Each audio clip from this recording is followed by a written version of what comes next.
Olá, pessoal do oitavo ano, tudo bem com vocês? Aqui é a professora Simone Cassiari, tá? De Ciências. Hoje eu estou passando por aqui com esse vídeo, tá? Para a gente fazer a introdução às atividades do PET de Ciências, né? Para essa primeira semana, tá bom? Quem já olhou o PET de Ciências desse primeiro mês, vocês percebem lá que ele é separado por semanas e a gente vai seguir esse cronograma para não ficar sobrecarregado para ninguém, ok? Essa primeira parte do PET, ele vem trazendo para a gente 3 vídeos, né, que mostram sobre a sexualidade, sobre a puberdade, sobre a adolescência. Então, justamente a fase pela qual vocês estão passando. Vai trazer as características, né, hormonais, demonstrar para vocês ali que é uma coisa que acontece com todas as pessoas, né, tanto meninos como meninas. Então, assim, a gente tem que ter uma tranquilidade nesse momento, né? São mudanças que acontecem de maneira gradual, mas que interferem muito no nosso dia a dia, nas nossas relações com os outros, com a gente mesmo, né? Então tem que ter paciência aí, porque esse momento passa, a gente chega na vida adulta, né, com novas características, tanto biológicas como pessoa também, tá bom? Então esse primeiro slide que eu trago para vocês é justamente a união, né, de coisas que estão envolvidas aí nesse período de puberdade dentro da adolescência, né? Então tá aí a sexualidade, o pensamento positivo, o desenvolvimento, a preocupação com o corpo, as angústias, né? A maneira de agir, a maneira de pensar. Então tá trazendo para isso, para a gente aqui a diversidade com relação a esse assunto, que é a puberdade. Então agora a gente começa a correção das atividades do PET de Ciências do oitavo ano, semana 1, de 18/5 a 23/5 de 2020. A primeira atividade que o PET traz, né, ele pede para você cite as principais características sexuais primárias do homem e da mulher. Aqui a gente tem que pensar o seguinte: existem características sexuais primárias e secundárias. Ele pede inicialmente só as características sexuais primárias. Quais são essas características, né, que ele pede para você citar? A gente tem que pensar que na maioria das espécies, né, existe o que a gente chama de dimorfismo sexual. A gente até falou sobre isso quando a gente estava lá em sala de aula, aprendendo sobre reprodução em animais, né? Depois veio a quarentena, a gente não teve como continuar. Mas esse dimorfismo sexual são justamente as características que, quando você olha, né, para um organismo, você consegue saber se ele é macho ou fêmea, homem ou mulher, né? No caso da espécie humana. Então eu trouxe aqui para vocês, né, uma resposta assim geral. Lógico que a resposta de vocês não tem que estar idêntica à minha, tá? É só uma explicaçãozinha mesmo para você acrescentar aí alguma coisa que você não tenha colocado. Então, os caracteres sexuais primários são o conjunto de órgãos genitais que permitem, nas diferentes espécies, a diferenciação entre macho e fêmea. No homem, então na espécie humana, ele determina o sexo biológico. Então, aqui é legal a gente falar, frisar o sexo biológico. Por quê? A gente sabe que quando a gente se refere às relações sexuais, às relações interpessoais, a gente tem diferença, né? Nós temos heterossexual, homossexual, bissexual, pansexual. Hoje em dia existe uma imensa variedade, né, de termos para designar essa opção, né? Como que a pessoa vai levar a sua vida sexual, ok? Mas aqui a gente está falando de sexo biológico, ou seja, só homem ou mulher, macho e fêmea. Então, desde o nascimento, graças aos órgãos sexuais, desde o nascimento, por quê? porque é uma característica genética, né? Se você vai nascer homem com pênis, com testículos, com a bolsa escrotal e todos os órgãos internos também, é porque você recebeu os genes do seu pai, né? Que vão interferir aí no desenvolvimento desses órgãos no seu corpo. Se você é menina, você recebeu geneticamente a informação dos seus pais para desenvolver lábios, vagina, útero, ovários e tudo mais. Então, nos meninos, né, esses órgãos sexuais externos aí que determinam as características sexuais primários são o pênis e os testículos que estão abrigados na bolsa escrotal. E nas meninas, os lábios externos, né, a gente tem os grandes lábios e os pequenos lábios, e a vagina nas meninas, certo? Alguns estudiosos consideram também como características primárias sexuais os órgãos que não são visíveis, que são internos, como no homem tem a próstata, as vesículas seminais, você tem os túbulos seminíferos, e nas mulheres as tubas uterinas, os ovários e o útero. A segunda atividade. Um aluno fez a seguinte afirmação: a fase de transição entre a infância e a vida adulta é a puberdade.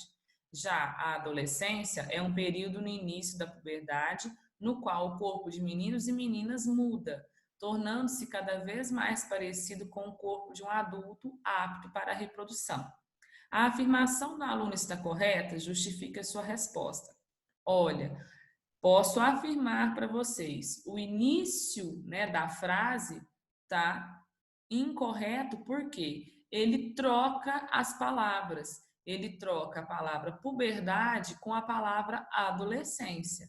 Mas o finalzinho aqui, né, de tornar o corpo apto de um adulto para a reprodução, está correto. Porque do ponto de vista biológico, para as espécies continuarem existindo no planeta, a característica mais importante é a reprodução. Então, quando a gente se torna apto para se reproduzir, isso significa que você chegou numa fase da sua vida que você pode colaborar com a perpetuação da sua espécie. Então, vamos entender aqui, ó. Então, do ponto de vista biológico, a afirmação está incorreta. Por quê? A fase de transição da infância para a vida adulta é a adolescência e não a puberdade, como ele coloca lá, tá? Então, e a adolescência se inicia com a puberdade, que é o conjunto de mudanças no corpo de meninos e meninas geradas pela ação hormonal.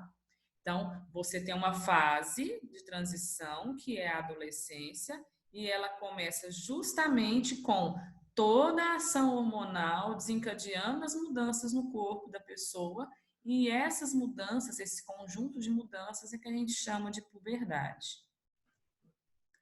A atividade 3. A maneira de passar para a vida adulta está relacionada com a cultura. Pesquise sobre o tema e comente como os povos indígenas e outras culturas marcam essa passagem. Aqui é importante a gente lembrar que esses rituais de passagem, eles vão ser os mais variados possíveis, né, na cultura de todos os povos aí. E se você for pesquisar, tem muita coisa que para a gente é absurda, né?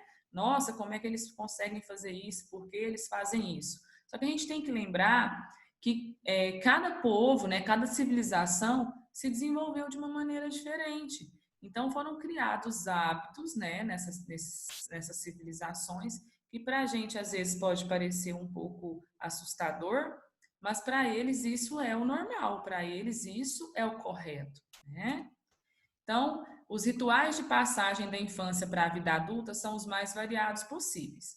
Incluem, por exemplo, isolamento de meninas após a menarca. Então, a menarca é o primeiro sangramento menstrual, né?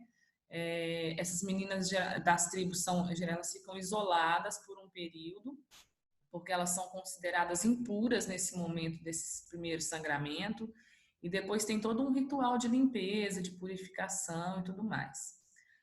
Meninos saltando de plataformas de madeira com 30 metros de altura, amarrados por cipós, né? Em algumas tribos africanas, eles constroem essas plataformas super altas, amarram os meninos pelos pés, né, com cipós, e quando o menino pula lá de cima, ele tem que encostar o ombro e o pescoço, então ele tem que dobrar a cabeça para cima para conseguir encostar o ombro e o pescoço no chão, tá?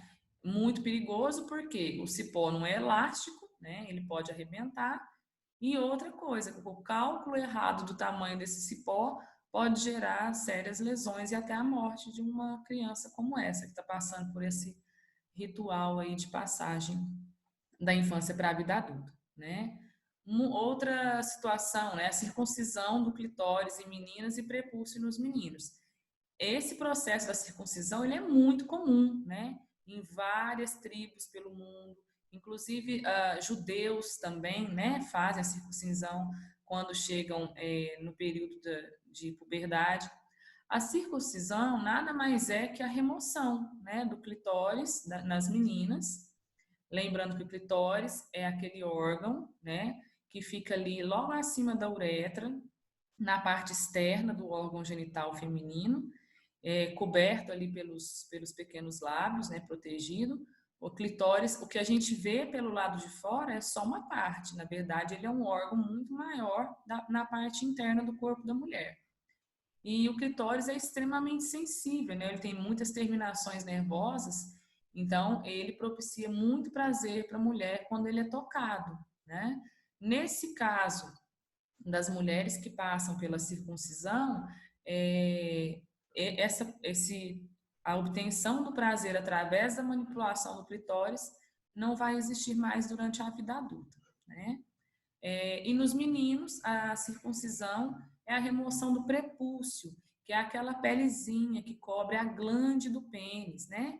O pessoal chama aí popularmente de cabeça do pênis, né? Então, o prepúcio é aquela pelezinha que fica por cima e que é removida no caso dos meninos.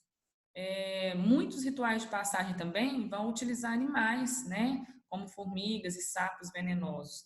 Você vê aí várias tribos que usam tanto o veneno do sapo ou picadas de formiga, né, para fazer com que o homem demonstre a sua masculinidade, né, e sua virilidade, tá?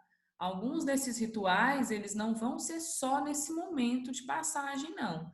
Alguns são feitos durante a vida toda das pessoas, desses povos aí que realizam esses rituais. Atividade 4. A idade do início da puberdade não é a mesma para todo mundo. Cada um de nós tem um relógio biológico que dispara de repente e os hormônios começam a interferir. Pode ser entre os 9 e os 15 anos. Depende da genética e do ambiente. Explica a médica de adolescentes, Eline Engstrom. Aí vem a letra A. Quais são os hormônios sexuais? E a letra B. O termo dispara pode indicar a atuação do sistema nervoso na ativação de glândulas sexuais durante a puberdade. Como se dá essa atuação? Então vamos lá para a letra A, né? Quais são os hormônios sexuais? Eu trouxe aqui para vocês resumidamente, né? Então, os hormônios sexuais são substâncias produzidas nas gônadas. O que são gônadas? São os órgãos que produzem esses hormônios sexuais. No menino são os testículos, na menina são os ovários. Os testículos estão lá dentro da bolsa escrotal, no corpo do menino, e os ovários estão dentro do abdômen, ali lateralmente, né, pertinho do útero, dentro do abdômen da menina. Então, a testosterona é produzida nos testículos, no indivíduo do gênero masculino, e progesterona e estrógeno nos ovários, nos indivíduos do gênero feminino. Esses hormônios, eles são produzidos em quantidades maiores, né, nesses indivíduos aqui. Mas não significa que mulheres não produzam testosterona e homens não produzam estrógeno, tá? Pode acontecer também. E na letra B pergunta lá com relação à atuação do sistema nervoso central, né? Por que, professora, que quando a gente começa a entrar na adolescência é que essas mudanças, essa ação hormonal acontece, né? Por que não acontece antes? Porque o ovário, ele já está no abdômen da menina desde quando ela está na barriga da mãe. O testículo do menino já está na sua bolsa escrotal desde o momento que ele nasce, né? Então, essa ação hormonal, esse início, né, da produção de testosterona, progesterona e estrógeno, ela só vai acontecer quando o cérebro, através de uma região chamada hipotálamo, né, ele vai emitir estímulos químicos. Então, ele acaba produzindo alguns hormônios, né, que vão vão atuar lá na hipófise, que é uma glândula do sistema nervoso central, e essa hipófise é que vai, através dessa ativação do hipotálamo, ela vai produzir o FSH, que é o hormônio folículo estimulante, e o LH, que é o hormônio luteinizante. Esses dois hormônios produzidos pela hipófise vão ser jogados na corrente sanguínea, vão ser levados até os ovários ou até os testículos e vão começar a desencadear essas mudanças, tá bom? Então, aqui a resposta. A produção desses hormônios ocorre devido a estímulos emitidos pelo hipotálamo, região do cérebro com função reguladora de processos metabólicos, liberando fatores hormonais gonadotróficos. Gônado vem de gônadas, né? Com a ação na hipófise. Então, o hipotálamo libera os hormônios gonadotróficos que vão atuar na hipófise, e a hipófise vai liberar o FSH e o LH, que vão atuar nos ovários e ou nos testículos, né? Essa ação hormonal, tanto do FSH como do LH, vai acabar gerando as características sexuais secundárias, né? Que é o complemento lá da primeira questão. Se você for procurar essas características, lá no PET tem um desenho que mostra, né, as mudanças que ocorrem no corpo. Então, no corpo feminino, esses hormônios FSH e LH vão atuar tanto na produção da testosterona, como na produção de espermatozoides, né? Esses hormônios também vão atuar no crescimento de pelos, no peito, a barba, bigode, os pelos pubianos, aumento no tamanho do pênis, né? A manutenção da ejaculação não, da ereção para que o menino tenha uma ejaculação. Então, são esses hormônios que atuam. No caso do corpo da menina, o FSH e o LH vão atuar no desenvolvimento dos óvulos, né, no amadurecimento dos óvulos dentro do ovário, na liberação desses óvulos e também nas características externas, crescimento de pelos pubianos, crescimento da glândula mamária, alargamento do quadril. Então, tem uma série de características que são geradas através desse controle entre o sistema nervoso central, através do hipotálamo, né, produzindo os hormônios gonadotróficos, que vão atuar na hipófise, e a hipófise libera o FSH e o LH, que vão lá nas gônadas fazer todo esse processo, né, desencadear todo esse processo. Por isso que lá na questão, ela utiliza o termo disparar, né? Só em determinada fase da vida é que esses hormônios gonadotróficos do hipotálamo são liberados para atuar na hipófise, e a hipófise acaba gerando os hormônios FSH e LH que vão atuar lá nos ovários ou lá nos testículos. Ok, pessoal? Então, a gente vai encerrando por aqui, tá bom? Espero que vocês tenham compreendido, que estejam lendo, assistindo os vídeos. Mantenham o caderno de ciências em dia, lembrando que são só as respostas, você não precisa copiar os enunciados, tá? Quando a gente retornar para a escola, a tia Simone vai fazer a validação dessas atividades, a gente vai dar o visto no caderno de vocês, tá ok? E a gente continua lá no WhatsApp, tá? Se alguém tiver alguma dúvida ainda com relação a esse primeiro momento aqui, essa primeira correção, pode me chamar lá. no horário específico da turma de vocês, ok? Lembrando que a escola organizou o horário, então cada oitavo ano tem um momento na semana para ter, para tirar essas dúvidas comigo via WhatsApp, ok? Mais para frente, a Simone vai tentar fazer, começar a marcar lives com vocês, tá bom? Eu ainda vou me organizar aqui em casa para poder dar tudo certo. E nessas lives a gente vai poder se ver, vai poder comentar, falar na mesma, assim, juntos, né? De uma maneira assim, mais dinâmica, tá bom? Espero que esteja tudo bem com vocês, com a família de vocês, ok? Fiquem em casa, se cuidem e tomara que a gente se veja logo, logo.